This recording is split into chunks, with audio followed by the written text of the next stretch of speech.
You wake up, check your phone, respond to 3 messages before you even get out of bed, then work, then errands, then dinner, then the phone again, then sleep.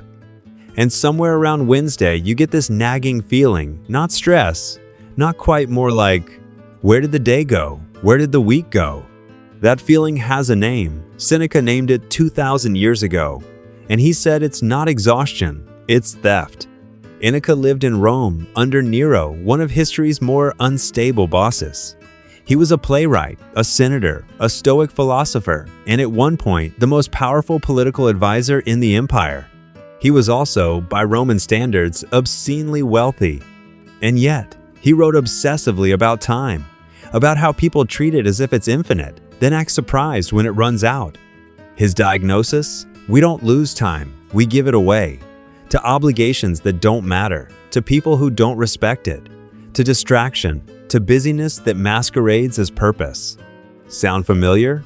In 2026, we have infinite content, 24/7 notifications, and calendar apps that schedule us into oblivion. The technology changed, the problem didn't. Seneca's insight stripped raw. The issue isn't that life is short, the issue is that we waste most of it.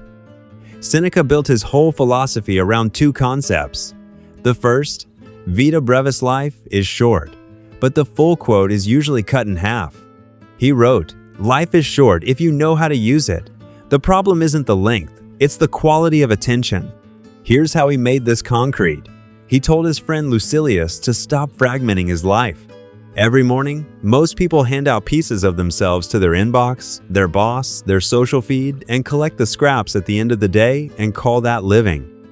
Seneca said, protect blocks of time as if they're property, because they are. Time is the only thing you can't earn back. The second concept, the present moment is all you actually own.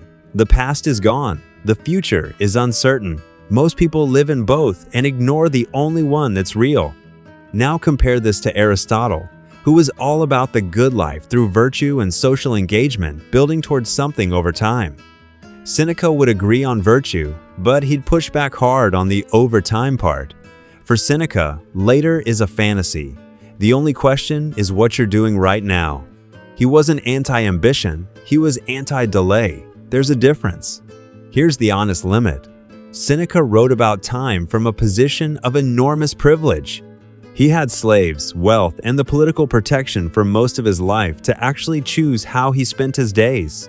For someone working 2 jobs, raising kids, with no financial cushion, protect your time like property can sound tone-deaf. The philosophy assumes a level of agency that not everyone has.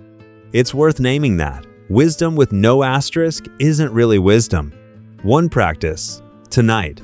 Before you sleep, not tomorrow morning.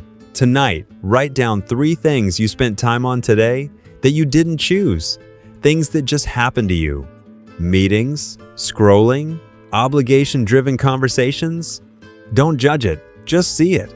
Seneca's whole bet was that once you see the theft, you can't unsee it. And that's enough to start taking something back. He put it simply, begin. Not when you're ready, not when things calm down, now. Because the person who keeps saying soon is the person time buries first.